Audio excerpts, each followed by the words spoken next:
What's cracking? What's cracking? We're talking about how to develop millionaire habits. And I'm just going to break it into two simple things I was thinking about just before this. It really comes down to just doing it. That's not the first one that I was thinking of. But it just comes down to getting stuff started. Like just starting. And breaking it into a chunk that you can, and how you do that is basically breaking it into a chunk that you can definitely do, a chunk that is a portion of the larger amount that you need to do or want to do, but a chunk that you can definitely do and approach. And then the second thing is not playing catch up. Like, do not play catch up on tasks. And those two things work really well together hand in hand. That covers most of the ways you would develop any habit that is going to make you successful, any habit as it will. Because habits are passive things, but a lot of the time it's like these are all active things that we're doing. It doesn't really become a habit, but it becomes second nature to choose the harder thing and do what's right to develop your business. Because, well, if it was easy and came naturally to everyone, then everyone would just have these kind of businesses that we develop and have these super successful businesses and lifestyles and the luxury and that they want. Luxury that they want, I say, because it's like, for me, like this is kind of luxury. Like I have my own room, my office. My dogs are on the floor sleeping on a $15 Kmart heater next to me.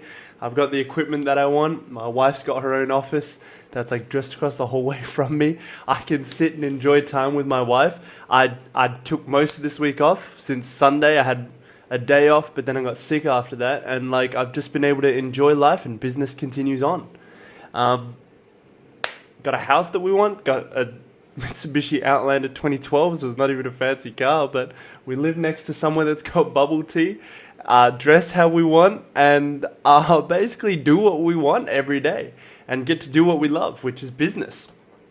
And I've obviously got a career where it's like I get to do health and fitness coaching for other coaches out of the joy of it, because I, one, know how to run business, but two, I know how to run other businesses as well. So it's not like I have to be dependent on this B2C business that is not as high leverage as like B2B, like business to business selling stuff, which most of you may know. But B2C is one of the hardest things to sell because there's so much of an emotional aspect to it.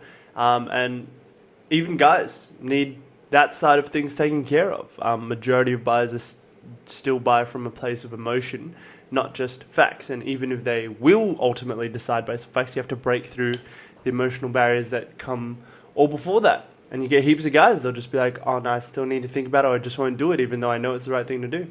So fun times. Anyway, basically I'm afforded the opportunity to do what I do because I know how to run business. So habits that will help you, or how to form those habits that will help you. I'm going to go into the two things that I said before. So the first thing, chunking. Chunking is going to be extremely important because say you have to do 100 tasks minimum. So most of the time I do over 100 tasks. So it's about 150 tasks a day. And a lot of that for me right now is messaging because I like to have a high volume of that side of things. I send out each message is like one task. So like message. Send out, reply to messages. Each day you're juggling about 50 to 100 messages and it piles up. Some people take a couple of days to reply on that. So yeah. And at your biggest periods of time, you might be doing like 200 odd things a day. And there's time for that. But I break it into chunks that I can definitely do. So I'll write out all the numbers and I will tick off each one on my notes app just as I send each message. Boop, boop, boop, boop, boop. But I break into a chunk. Like if I can send out 5 at a given time, I'll do 5. If that gets my foot in the door, I'll probably send more than 5. And then I'll keep going like that. But if you're like, I have to send 100 right here, right now in this setting, that's essentially what you're telling yourself when you don't chunk it down. And most of the time, that's why you don't do it. You get overwhelmed because you're like, how am I supposed to send 100 messages? You panic and then you just divert into doing something else. So it's just do one. Just one, into the next, into the next, into the next. Getting your foot in the door. That's why that's important. This one's going to be real simple, this little potty. And then the second one that we were talking about was don't play catch up. Because when you start playing catch up and like, I'm supposed to do 100 every day, but I only did 30 yesterday, so that means I'll do an extra 70 the next day. A lot of the time you're just building up an even more insurmountable task. I'm just looking at my hands down here. I don't have notes or anything, as you can probably tell. But I basically really recommend people not to play catch up, because that's something a lot of people do with their with any habit they're trying to form, with eating stuff. And it's a weird thing, the idea of habits as well, like I mentioned before. But with eating, they're like, if I need to be losing fat, I need to not maybe eat 500 calories less a day kind of thing. But then if they miss one of those days, they're like, okay, I'll eat 1,000 calories less today. But then they tend to miss that day, and then like, I'll eat 1,500 calories less the next day, and it just chunks on and becomes too big. And obviously it's not realistic. Like, what, you're going to get 7 days in, eat 3,500 calories less than you normally would. And then that's where the cycle of like binging and that comes in. And that tends to be the same thing with productive activities for business. When we are doing that side of things with like your business activities, you fall into a spiral of like, I missed some tasks, I've got to do even more, catch up the next day, and then you don't do any because it's like, it's too insurmountable. You built the wall too high, and you can't chunk it down because you're like, I have to do 170 things today. Next day, I have to do 270. Oh my goodness, like I got to do 370 the fourth day. And then people fall into the spiral, and then like, I'm going to jump back into being all in and like getting it all done at once. So that's where the chunking side of things comes in. But don't play catch up. Whatever happens on that day is whatever was supposed to happen on that day. As long as you genuinely gave it a good shot, your best rather, then it is what it is, and you're doing more than most people ever will. And if you keep at it, you will probably hit more